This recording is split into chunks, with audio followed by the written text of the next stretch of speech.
Sehingga ulama ijma tetap saja tawaf naik unta sama jalan kaki afdal jalan kaki. Padahal Nabi kalau tawaf itu, karena Nabi naik unta itu statusnya adalah mengajar, menunjukkan kalau itu sah. Jadi nilainya bukan enak-enak naik unta, tapi mensyariatkan kalau itu sah. Dong ya? Kayak saya pakai baju hem, dengan orang Arab pakai jubah, mungkin coro Allah itu afdal saya orang Indonesia ya. Maksudnya saya ini orang Indonesia. Maksudnya saya orang Indonesia, saya orang lagi, bukan dengan status Habib atau ulama atau orang Arab. Guling-gilingan bahwa saya mengesahkan baju hem untuk sholat. Makanya dulu pernah di salah satu komunitas tabiin, saya orang lagi tabiin, itu semuanya pakai jubah, pakai serban. Jabir yang sahabatnya Nabi termasuk Abdullah bin Mas'ud, dia datang ke masjid, jubahnya itu dicopot, terus dia sholat tanpa pakai jubah. Sampai geger tabiin, ini gimana sahabatnya Nabi sholat kok pakai jubah, jubahnya dicopot, dicendel no. Terus dia sholat.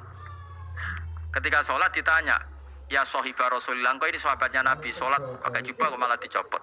Supaya kalian semua tahu bahwa kita dulu zaman Nabi biasa sholat pakai sarung, terus diikatkan di leher, saking tidak menemukan jubah. Tapi itu menjadi penting supaya orang tahu bahwa syarat sahnya sholat tidak bergantung harus pakai jubah. Meskipun kita sepakat pakai jubah sunat, kita selalu sepakat pakai jubah sunat. Tapi harus ada yang enggak. Kalau semua kiai pakai jubah, nanti satpam harus pakai, supir harus pakai. Karena kalau mau sholat jadi bingung. Ini barokahnya Jabir, orang tahu ternyata sholat itu yang paling pokok adalah nutupi aurat. Sama Rasulullah itu kadang tidak melakukan ibadah kelas paling afdol. Kayak tadi beliau tawaf naik unta. Tapi itu menjadi afdol karena nilainya mengajarkan bahwa itu sah. Paham gitu? Terus beda. Perilaku sama pengajaran itu beda. Rasulullah itu gak mungkin sholat lupa. Tapi Nabi pernah lupa. Andai kan Nabi tidak pernah lupa, kita tidak tahu caranya kalau sholat masyhur itu. Nabi pernah sholat hanya 2 rakaat. Terus beliau akan pulang. Terus sahabat diam semua karena mereka punya adab. Terus ada orang yang agak bedui. Aku siroti sholatu amnasita ya Rasulullah. Ini sholat model qashar apa memang kau lupa? Karena sahabat mulai dulu sudah ngerti usul fikih. Kalau ini zuhur 2 rakaat, mulai besok berarti 2. Karena ngambil yang paling akhir. Zaman Nabi kan ada nasa mansuh. Kalau tak kemarin zuhur 2, berarti zuhur terkini 2. Terus Nabi balik lagi ke majelis mengkonfirmasi ahakun maqalahu Dzulyaden, apa yang dikatakan Dzulyaden tadi benar. Ya Rasulullah, engkau tadi sholat hanya 2. Terus Nabi takbir menambahi 2 rakaat. Artinya apa? Kalau kamu lupa itu tidak harus mengulang dari awal, cukup bina meneruskan. Sehingga misalnya kita tawaf sudah 3 putaran, terus kita batal, ya kita wudhu saja. Mulai awal apa meneruskan terus keempat. Coba kalau Nabi gak pernah salah seperti itu, kita tidak tahu cara ngelola kesalahan.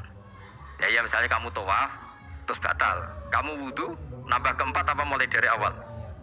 Nambah keempat, karena setiap seperti itu bana alama fa'ala, harus meneruskan, bukan Andai kan Nabi tidak pernah melakukan itu, kita tidak tahu caranya. Ojo kok malah komentar sholat nganti lali kowe eling opo wae, cangkemmu. Laline Nabi ora koyo lalimu. Mulane ana imam sholat salah iku anggap bae niru Nabi. Cuma bedanya Nabi untuk ganjaran wong iku gak ngono, tapi tetep. Jadi Nabi itu beberapa kali itu ngalami sesuatu yang tidak afdol. Tujuannya satu, untuk pelajaran. Makanya masyhur itu riwayat makuntu ansa walakin unassa li as-sunnah.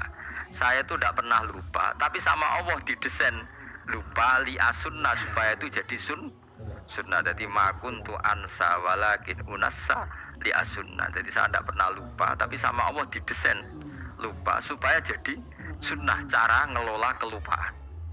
Misalnya sholat 3 apa 4, milih 3, milih al-aqal, karena itu satu-satunya cara.